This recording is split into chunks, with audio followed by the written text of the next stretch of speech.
আসসালামু আলাইকুম। আজকে আপনাদের জন্য নিয়ে আসলাম চিকেন পেটিস রান্নার রেসিপি। তো চলুন রান্নাতে চলে যাই। চিকেন পেটিস রান্নাতে যে যে উপকরণ লাগবে সবগুলো একসাথে নিয়ে নিলাম।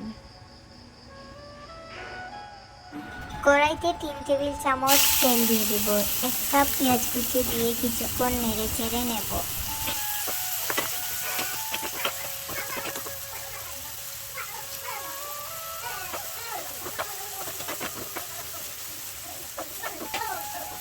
পেঁয়াজে হালকা বাদামি রং চলে আসলে এখন দিয়ে দিব আদা রসুন বাটা, দিয়ে কিছুক্ষণ নাড়তে থাকবো।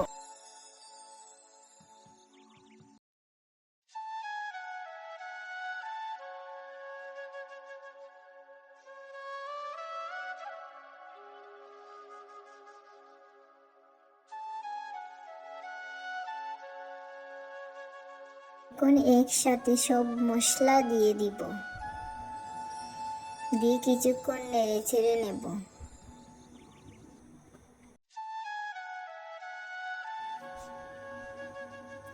কিছুক্ষণ পর টমেটো কুচি দিয়ে দিব। টমেটোগুলো ভালোভাবে মশলার সাথে মিশিয়ে নিব। কিছুক্ষণ কষানো হয়ে গেলে একে একে সব দিয়ে দিব। কিমা করে রাখা মুরগির মাংস,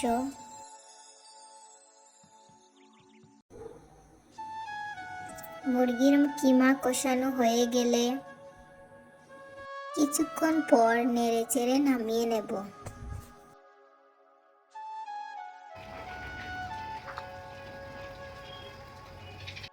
এখন ময়দার ডো বানানোর জন্য 1 কাপ ময়দা নিব, সাথে সামান্য লবণ, তারপর কুসুম গরম পানি দিয়ে একটা খামির তৈরি করে নিব।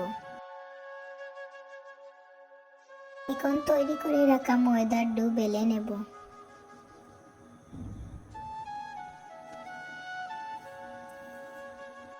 এইভাবে সবগুলো একে একে বেলে নিব।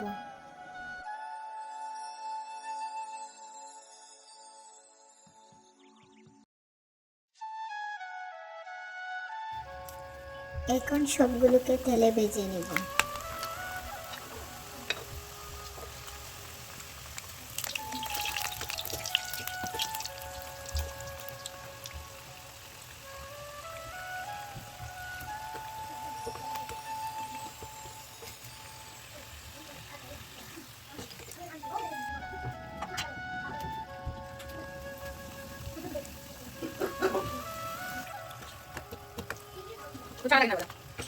ভেজে নেওয়ার পর দারুণ হয়েছে চিকেন পেটিসগুলো। ভিডিওটি ভালো লাগলে লাইক, শেয়ার এবং সাবস্ক্রাইব করতে ভুলবেন না। ধন্যবাদ।